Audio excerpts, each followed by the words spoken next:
So I don't have it hooked in there, but it would go like this if this cap wasn't there. Just screw that on that point. And this is actually a perfect length of a hose to go right into your drain.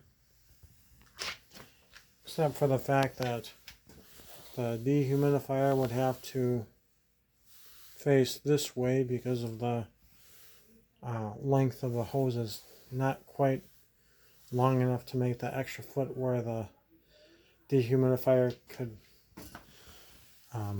be placed like this. But if it was placed like this and you had that hook up to the drain, you wouldn't have any need to go in the front and pull that drawer out anyways, so I could actually stay like this. But since we're not hooking up the hose right now, it can face this way, so you can easily access the drawer. And you take one hand right here, there's like a little groove on the side, and there's a groove on that side. You just pull it with both hands, and this part will be up, and that means that the basket is full. And so you just take this and take it to the sink and dump it out. The water level should be about an inch below the top here, and it's feels as heavy as maybe 2 gallons of water, I think. And there's a guide track there, and it just pushes right back in. Might have to hit it a little harder to get it popped back in. And there's also a light here. It says full, that the light will turn red when it's full, and it'll say P2, and that's another indication where it's going to say that the water is full, that you got to empty it. In the manual, you'll read that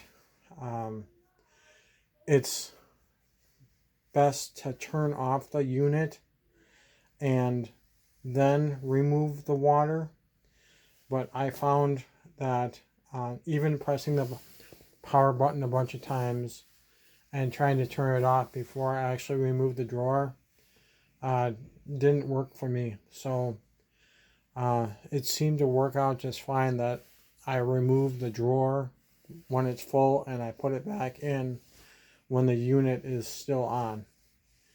So, and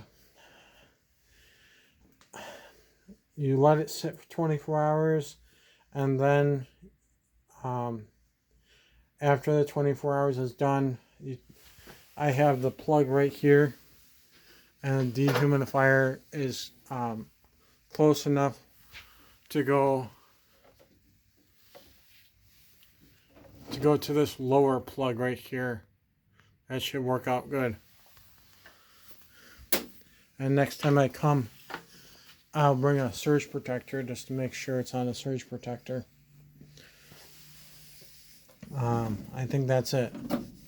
You don't have to worry about all these other fancy buttons unless you want to read the manual from cover to cover and you want to mess with those buttons, but I haven't messed with my buttons yet, so it doesn't seem like there's any difference. It's still pulling water from the air, still doing what it's supposed to be doing anyways. So that's my little spiel. I hope that helps.